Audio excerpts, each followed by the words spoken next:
2 Timothy ಇದರ 3ನೇ ಅಧ್ಯಾಯ 4ನೇ ವಚನ. 2 ತಿಮೋತಿ ಚಾಪ್ಟರ್ 3 ವರ್ಸ್ 4. ದೇವರನ್ನು ಪ್ರೀತಿಸದೆ ಭೋಗಗಳನ್ನೇ ಪ್ರೀತಿಸುವವರು ಭಕ್ತಿಯ ವಿಷಯವಿದ್ದು ಅದರ ಬಲವನ್ನು ಬೇಡವೆನ್ನುವವರಾಗಿರುವ ಇಂಥವರ ಸಹವಾಸವನ್ನು ಮಾಡದಿರು.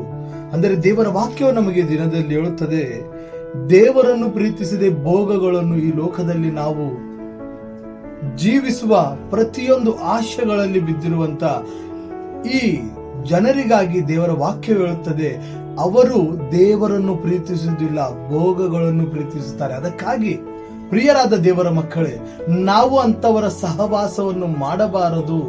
ನಾವು ದೇವರ ಚಿತ್ತವನ್ನು ತಿಳಿದುಕೊಂಡು ಆತನ ಚಿತ್ತದಂತೆ ನಡೆಯಬೇಕೆಂದು ದೇವರ ವಾಕ್ಯವು ನಮಗೆ ಹೇಳುತ್ತದೆ. ಅಂತವರ ಸಹವಾಸವನ್ನು ಮಾಡದಿರು. ಎಚ್ಚರಿಕೆ, ನಿನ್ನನ್ನು ಎಚ್ಚರಿಸುತ್ತಾ, ನೀನು ಅಂತವರ ಸಹವಾಸವನ್ನು ಮಾಡದೆ ದೇವರಲ್ಲಿ, ದೇವರ ಕೆಲಸದಲ್ಲಿ, ದೇವರ ಆಶೆಯನ್ನು ಪೂರ್ತಿ ಮಾಡುವ ಪ್ರತಿಯೊಬ್ಬ ಮನುಷ್ಯರ ಜೊತೆಯಲ್ಲಿ ನೀನಿರಬೇಕೆಂದು ಈ ದಿನದ ವಾಕ್ಯ ನಮ್ಮನ್ನು ಎಚ್ಚರಿಸುತ್ತದೆ.